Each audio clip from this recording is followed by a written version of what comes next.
Habibi. Salut à tous, j'espère que vous allez bien. Alors bienvenue sur Dimscar. On se retrouve enfin. Nous sommes en compagnie de Yohan. Yohan qui nous a ramené sa magnifique RS3. Avant il avait une Golf 7 c'est ça? Ouais, 7.5 stage de APR. C'est promis parce que tu avais déjà dit que tu allais soit acheter une RS3 ou une 8 Ouais, Golf 8 ouais. C'est ça. Qu'est-ce qui a fait que tu as changé pour la RS3? Bon, je pensais pour sur la RS3, pourquoi? Parce que j'ai préféré évoluer niveau moteur. Parce que là, du coup, on passe maintenant sur un 5 cylindres. Donc la Golf, on devrait rester sur du 4 cylindres. Donc, voulu évoluer et passer sur un moteur un peu plus performant où on se retire aussi un peu plus de chevaux. Ah, c'est ça, parce que la 5 cylindres, on en voit quand même. Hein? Oui. Pour parler un peu de la RS3, c'est quel modèle exactement? Alors, c'est une RS3 8V2, donc phase 2, avec un moteur dernière génération. Donc, c'est le même moteur qu'il y a sur les 8Y. Donc, le code moteur, c'est DNWA. Donc, à partir de 2019, j'ai commencé à mettre ces moteurs dans ces caisses-là. Avec, du coup, là, on passe en mono-injection, alors qu'avant, sur les DASA, donc les anciennes V2, mes premières générations, c'était en bi-injection et il n'y avait pas de FAP. Alors que sur la dernière version, il y a le FAP. Alors, elle est d'origine ou tu as fait quelques modifications dessus? Alors là, en carottographie, elle est d'origine, mais ouais, j'ai commencé à mettre des pièces dedans. J'ai mis des freins, donc c'est des freins alors, qui est d'origine avec des disques sur bol, donc un peu plus performant. Histoire de bien freiner, Voilà. Après, ça freine est déjà bien, de base. Le renforcer quand même. Oui, vaut mieux. Vu ce qu'il y a sur le capot. Vaut mieux. Si vous avez remarqué, mais le pneu à l'arrière est plus gros que celui de l'avant. Donc c'est une option que tout le monde, beaucoup de personnes trouvent bizarre. Mais en fait, elle est en double monte. Donc à l'avant, je suis en 255 30 19. À l'arrière, je suis en 235 35 19. Ok. Donc c'est pour éviter le sous-virage, normalement, je crois. Donc elle tient mieux la route, Donc, quoi. Ouais, elle est censée tenir mieux la route. Hein. Après, pour comparer à la Golf, bon, après, c'est pas le même châssis, mais ouais, elle approche bien. Parce que la Golf, il faut vraiment renforcer le châssis pour que ça tienne la route. Hein. Parce que de base, ils disent que c'est une voiture de ligne droite. Ouais, après, ça dépend ce que tu en fais, mais ça dépend de ton pilotage. Okay. Moi, j'arrive à bien la tenir. Après, bon, c'est sûr que tu as des voitures qui sont beaucoup plus performantes, mais après, ce que j'en faisais moi, bon, ça me suffisait largement. Et les plaques en noir aussi. Donc, en gros, tu as personnalisé la plaque, c'est ça? Ouais, j'ai fait une plaque perso, on est arrivé avec des plaques WW, on sort d'Allemagne. Et après, j'ai fait faire par Madix Performance, un bon pote à moi qui a fait les plaques pour moi. Et elle est arrivée comme ça avec les logos déjà noirs. C'est ce que je voulais déjà faire et bon, elle est arrivée comme ça. C'est ça. Donc c'est Madix qui a fait ça aussi? Aussi, ouais. Madix a fait le petit logo pour moi. Aussi, comme tu me disais, pour différencier la ligne RS de l'original, la RS elle est en noir. Voilà, exact. Donc les lignes RS Performance, les embouts sont noirs. D'accord. Et d'origine, bon, elles sont chromes. Elles sont chromes, ouais. Quand t'as pas l'option, c'est chrome. Et toi, tu préfères quoi? Tu préfères chrome ou...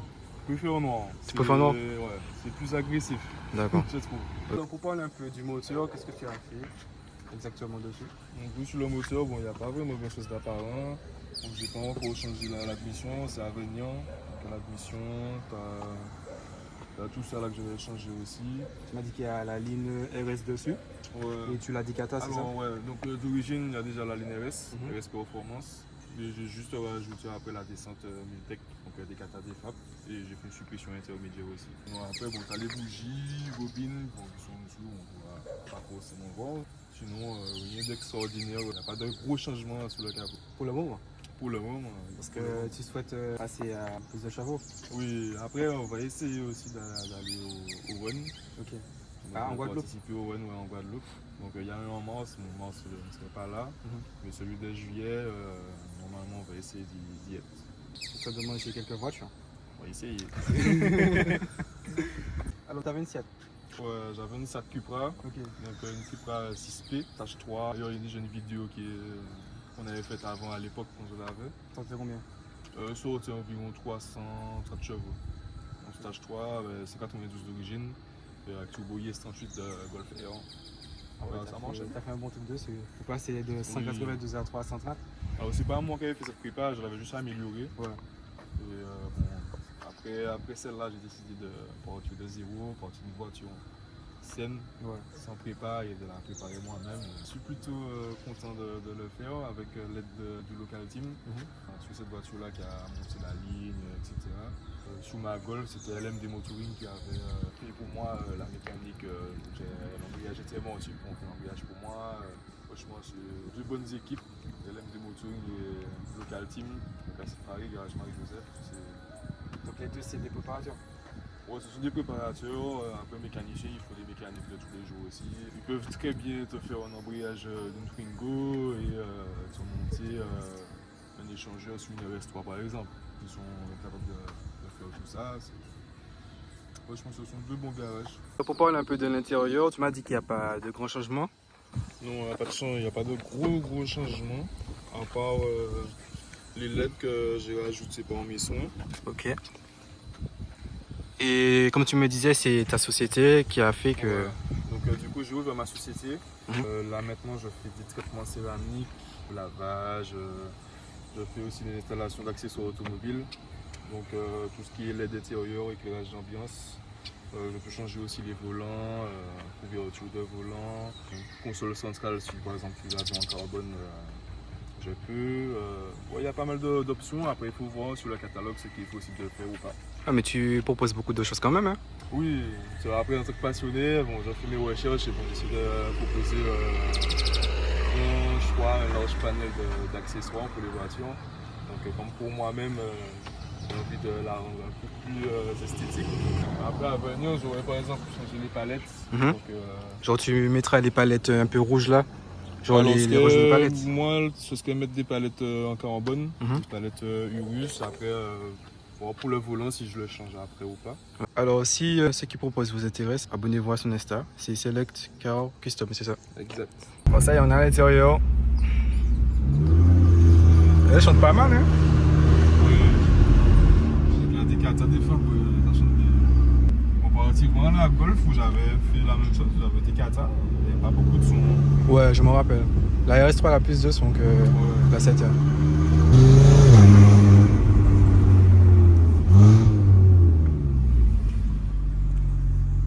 Monte sa gueule.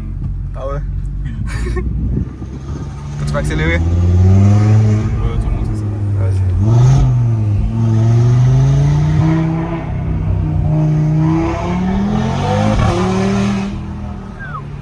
Allez.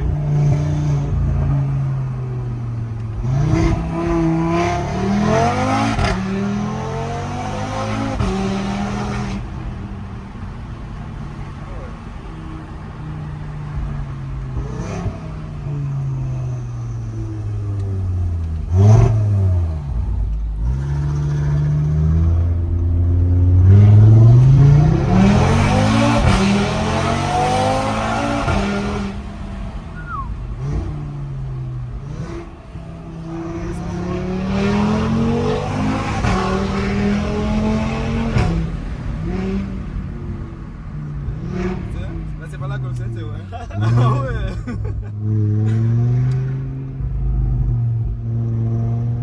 J'imagine même pas avec la préparation que tu as fait.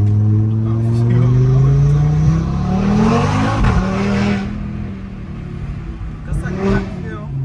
Putain.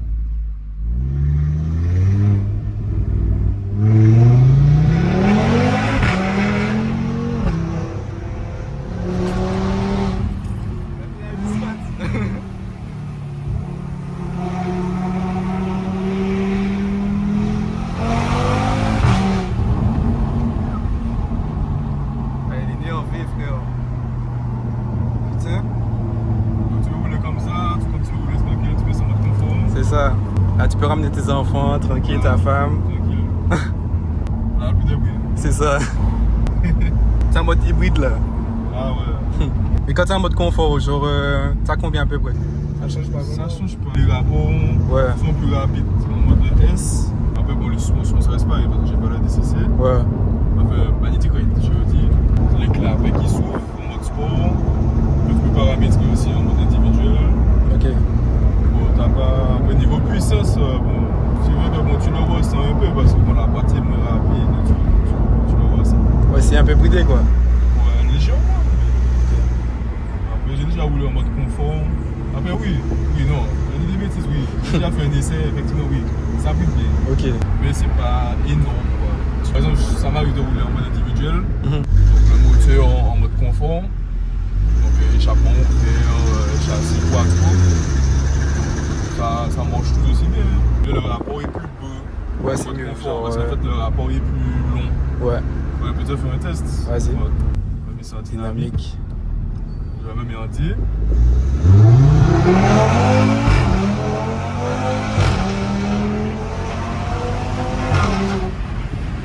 Merci, on a fait décoller là. Ah mais le rapport est plus Ouais. long. Que quand il est en S, Mhm. là c'est... Ça envoie c'est direct. le coup, c'est tout de Mhm. suite. Ok.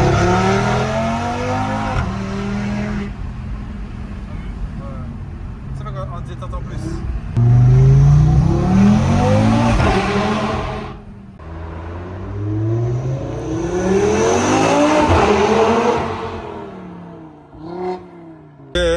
Ça c'était la pub. Oh Yohan, merci franchement pour le tour. Avec plaisir, hein. J'espère que ça t'a plu. Ah oui, mais vraiment, genre comme je te disais tout à l'heure, là, ça n'a rien à voir avec la Golf 7. Hein. Ouais, ça va part déjà sur une base de 400 chevaux. Ouais. La Golf, je l'ai monté à 400, mais ça n'a rien à voir. C'est ça. Là, juste de perspective de Ok. Il y a le son aussi.